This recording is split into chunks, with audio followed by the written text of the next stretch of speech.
Барлықтарыңызға салам достар, қалайсыңдар? Сендермен бірге бұл мен Елнар Қазақ. Бүгінгі видеода алдындағы көптеген балалар общем тутор сұраған, яғни ютубтан. Телеграмдағы туторды көбісі түсінбеген, сондықтан ютубтан кәдімгідей нақтылап тұрып түсіндіріп кетейін.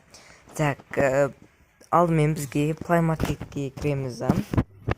Сіздерде кейбіреулеріңізде бар мүмкін. Так, файловый менеджер деп жазамыз. Потом осы жақта мынандай не тұрады. Файловый менеджер, мынандай F деп тұрады логотипінде. Потом ашамыз и установить етеміз, открыть. Потом осы жақта біздер қазір телеграмға кірейік. Телеграм бізде қаяқта қазір. Так, телеграмға кіреміз. Так, вот, осындай жерде. Так, мыналарды уже удалить етсем, тутор шығады өйткені. Бұларды қазір удалить ете саламыз. Так, вот удалить етеміз. Так, в общем, мына қараңыздар, мынаны скачать етеміз. Міне, дәл осыны ең бас жағында тұрады. Осыны скачать етеміз. Потом мына жақта 3 точка тұрады, міне жанында көріп тұрсыздар. И осы 3 точканы басамыз. Потом осы жақтан сохранить в загрузке деп тұрады, міне. Соны басамыз. И сохранить етіледі.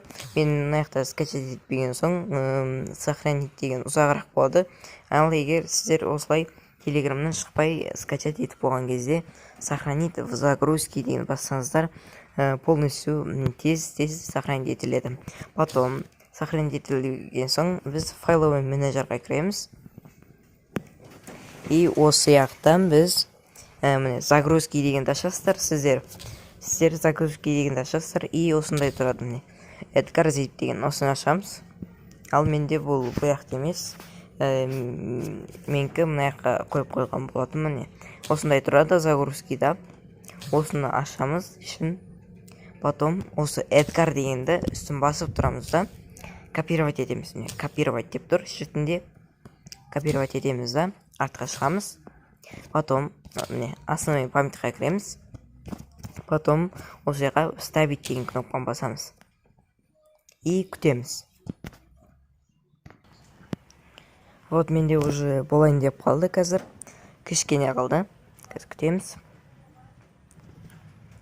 Все болды. Осындай копирование деп тұрады. И потом осы жақтан қазір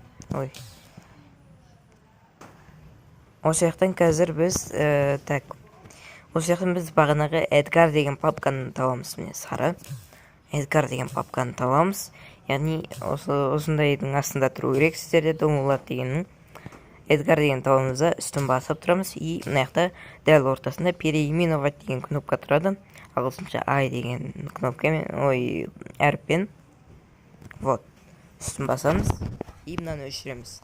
И потом Grid Казахстан деп ауыстырамыз. Grid Казахстан. Мына жерде мынандай үлкен әріп қоямыз ортасына. Grid үлкен әріп, вот, үлкен әріппен басылады. И Казахстан тоже үлкен әріппен басылады. И все. Осылай дәл осылай қоямыз. Мен осы видеоның комментариясына қойып кететін боламын. Grid Казахстанды соны копировать етіп осы жаққа қойсаңыздар болды. Потом енді осылай болды. Енді ештеңе тиіспейміз. Потом біз енді лаунчерге кіре береміз. Лаунчерді алсақ. Потом лаунчерге кіреміз. Вот, бізде міне. Егер кэш қосылса, осындай экраннен деген шығады. И оны өшіреміз да. Өшіреміз. Потом өзіміздің негімізді қоямыз. Вот. Мен мысалы өзімнің негім Елнар деп қоямын.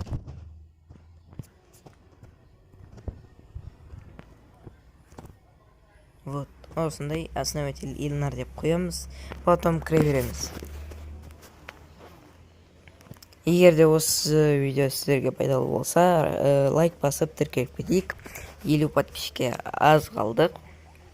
Так, осы келі РП-ның адамын көбейтейік, подписчик санын.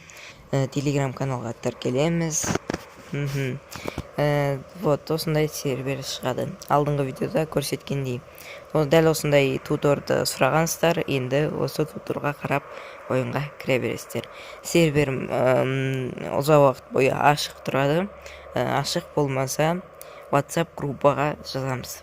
WhatsApp группаның ссылкасын описанияға қоямын, және Telegram каналдың ссылкасында описанияға қоятын боламын.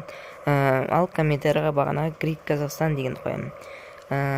Ал енді сау болыңыздар, аман есен болыңыздар.